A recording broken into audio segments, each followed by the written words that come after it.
Quase todas as revistas repetiram o que dissemos nessa tribuna a semana passada. O governo precisa parar de pisar no tomate. Mas, pelo visto, a presidenta Dilma Rousseff não está muito preocupada com o cenário econômico do Brasil. Como seu antecessor, que falava em marolinha e agora fala em tomatezinho, a presidente parece alheia à realidade e tocada por surrealismo impressionante. Vive como Alice no País das Maravilhas. Fazer os ajustes nos gastos públicos, promover uma reforma tributária, seria medida muito mais relevante para a atual conjuntura do que o aumento de juros. Mas, no lugar de colocar os pés no chão, o governo vai liberar o controle de gastos, reduzindo as metas fiscais em até 70%. Trata-se de uma atitude sem precedentes desde o controle adotado em 1999 e revela-se como uma medida irresponsável e de cunho eleitoreiro. Se abrirem as comportas dos gastos públicos, conforme o desejo do Ministério da Fazenda e do Planejamento, será possível aos governos federais e estaduais gastarem mais do que arrecadam? Isto não ocorre há 15 anos e representa uma perigosa manobra, com consequências imprescindíveis para o futuro das contas públicas. Conforme observa o secretário do Tesouro Nacional, Arnaud Augustin, afrouxar o controle seria uma medida a ser adotada para estimular a economia. Mas isso é um perigo. Ora, o superávit primário de 2012 foi o menor dos últimos anos e ocorreu exatamente pelo aumento dos gastos públicos. Senador Aloysio, com a nova medida, poderá haver um descontrole dos gastos públicos com impacto significativo no equilíbrio orçamentário e financeiro para os próximos anos.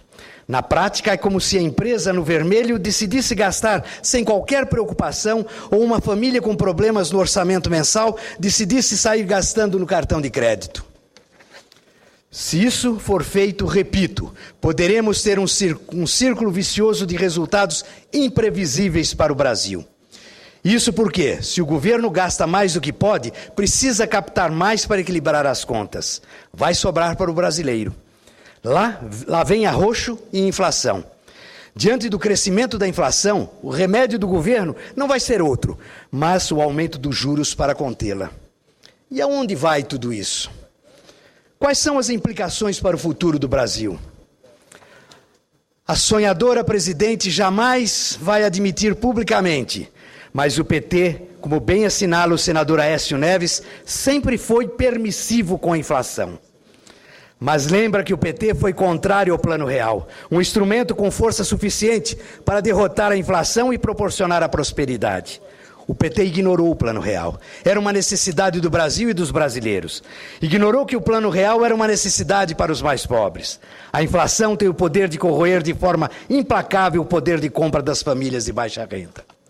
A atitude de estimular os gastos públicos faz parte de um projeto que coloca interesses partidários e eleitoreiros acima do interesse da nação. É um vale-tudo que não se justifica sob qualquer hipótese. Quem viveu a inflação dos anos 80 e 90 sabe o tamanho da força desse dragão e como é difícil combatê-la. Se somarmos a liberação dos gastos públicos, a qualidade duvidosa dos empréstimos do BNDES e da Caixa Econômica, além de uma Petrobras com problema sério de desvalorização, teremos um cenário perfeito para alimentar o dragão inflacionário. O monstro já colocou as garras de fora. Basta ver os índices publicados pelo Diese. O quadro mostra claramente que a inflação não é sazonal ou setorial. A mesa dos brasileiros ficou mais cara e aumentou em 14% em 12 meses. O tomate foi o vilão, mas a farinha de mandioca teve alta de 151% em um ano. A pressão inflacionária vem do setor de alimentos. Só no último trimestre, a cebola, por acaso, subiu 54,9% e cenoura 53%. O Diese apontou que os preços de gêneros alimentícios essenciais continuem em alta e subirão em 16 das 18 capitais. E quais são os maiores prejudicados? Os mais pobres. Por isso, beira o absurdo a presidente Dilma minimizar a alta recente dos preços dos alimentos e dizer que o governo mantém a inflação sob controle. Ela disse, eu vou repetir essa frase, a inflação está sob controle. Isto não é verdade. Um despropósito sem limites. A presidente só pode estar num país das maravilhas e, como Alice, vive e sonha com uma realidade que não existe. Senador Cícero Lucena, a presidente sonha tão alto e apresenta metas sem qualquer substâncias e lógicas. Aliás, responsabilidade, lógica e bom senso são itens completamente ignorados pelo atual governo. Baseado em que dados a nossa presidente sonhadora pretende dobrar o PIB per capita até 2022? Para alcançar uma meta dessas, o Brasil precisa ter um crescimento médio de 8% do PIB ao ano, nos próximos 10 anos, considerando um crescimento populacional de 0,8% ao ano. Claro que seria um milagre desejável, mas não precisa ser economista para saber que dizer que é uma irresponsabilidade desmentida. A presidente não está nem aí para o tomate. Falou um disparate desses a prefeitos e empresários gaúchos na semana passada, sem mostrar qualquer projeção ou gráfico. Dilma joga para a plateia e ignora que a economia brasileira cresceu 0,9% em 2012 e no máximo crescerá 3% em 2013. Concedo a palavra com muito prazer ao senador Cícero Lucena. Ciro, Vossa Excelência, seu discurso provoca algo que está sendo vivido pela população brasileira. Ou melhor dizendo, começa a sofrer essa realidade. Vossa Excelência falou o que a imprensa noticiou, o que a dona de casa está vivendo na feira, que o trabalhador está sentindo no bolso e a realidade que esse Brasil precisa estar bastante atento. Eu me recordo, senador Aloysio Nunes, quando tive a honra de participar do governo Fernando Henrique Cardoso como ministro, e nas primeiras reuniões ministeriais, já no começo do segundo ano, que nós sentíamos que o Brasil estava no caminho certo da estabilidade econômica, que a inflação estava sendo vencida, que estava sob controle, que as medidas do governo de reforma, de posicionamento, sabia da importância da inflação em favor, quando debatida, quando o governo fez todas as suas ações, era importante para a qualidade de vida do povo brasileiro. E sempre o ministro Malan dizia, senador Aloysio, acho que Vossa Excelência talvez tenha até tido a oportunidade de ter visto Malan dizer em algum momento desse, a inflação do Brasil é um dragão adormecido. Todas as medidas são poucas para que ele não desperte. E é isso que nós estamos vivendo. Vossa Excelência, no seu discurso, está alertando. E eu gostaria de apenas complementar, que eu não posso deixar de falar do meu Nordeste, dizer que enquanto Vossa Excelência tem o símbolo da tomate como o símbolo da inflação, eu há 15 dias atrás estive na cidade de Esperança, na Paraíba. O nome bonito e o povo maravilhoso. Mas também a inflação lá está algo galopante na seca do Nordeste. E o que é pior, com a sobrevivência de uma Bolsa Família, que não é hoje suficiente para as necessidades e a demanda da família do Nordeste, há um agravante. Essa inflação que Vossa Excelência cita, ela é muito maior ainda no Nordeste, porque ela está atingindo de forma direta o poder de compra do nordestino, que é principalmente aqueles que têm como fonte de renda a Bolsa Família. Porque em Esperança, o exemplo que me foi mostrado é que há pouco tempo atrás, há 4 meses atrás, a fava, que está no dia a dia, no prato, na mesa do nordestino, por exemplo, custava R$ 4,00 o quilo. Ou seja, uma Bolsa Família de 70 comprava, vamos dizer, 17 quilos de fava. Só que na semana que lá eu estive, há 15 dias atrás, o quilo de fava estava por 24. Ou seja, o poder de compra tinha sido reduzido a 3 quilos. Então, quero parabenizar Vossa Excelência por estar tratando de um tema que tem tudo a ver com o dia a dia e com o futuro desse país. Muito obrigado, senador Cícero.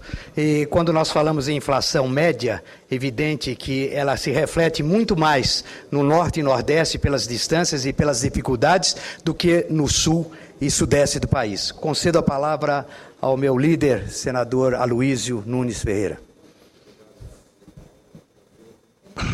Senador Ciro Miranda, Vossa Excelência, como sempre, faz um discurso equilibrado e, ao mesmo tempo, capaz de transmitir a quem lhe ouve toda a preocupação que o tema que Vossa Excelência trata sugere e exige. Me permito apenas, de passagem, me deter num ponto que Vossa Excelência mencionou no seu discurso em relação aos empregos. Vossa Excelência disse que os empregos que estão sendo gerados são empregos de baixa qualidade. Queria, apenas para ilustrar essa afirmação, que Vossa Excelência não teve tempo de aprofundar, apresentar ao senhor um dado. 85% dos empregos que têm sido gerados são remunerados com até um salário mínimo e meio. 85%. Praticamente 100% chega até 2 salários mínimos. A geração líquida de empregos acima de 3 salários mínimos está sendo negativa há muitos anos. Significa que nós estamos crescendo, o mercado de trabalho está absorvendo cada vez mais empregos menos qualificados. Motoboys, vigilantes, operários pouco qualificados da construção civil. Isso se deve a um fenômeno que, no meu entender, é a preocupação maior de todos nós, incluindo Vossa Excelência, fenômeno de profundidade, que é a desindustrialização do nosso país. Quem gera empregos de boa qualidade é a indústria que incorpora tecnologia, a indústria que suscita serviços de maior sofisticação, que pagam melhores salários.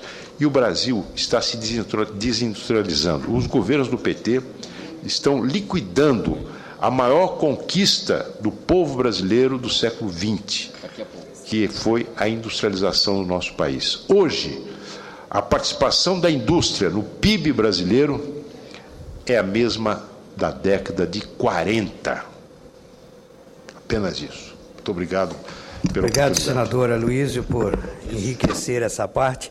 E, com certeza, um emprego sem qualidade, ele é uma das piores coisas para a industrialização. Nós estamos realmente na contramão da história.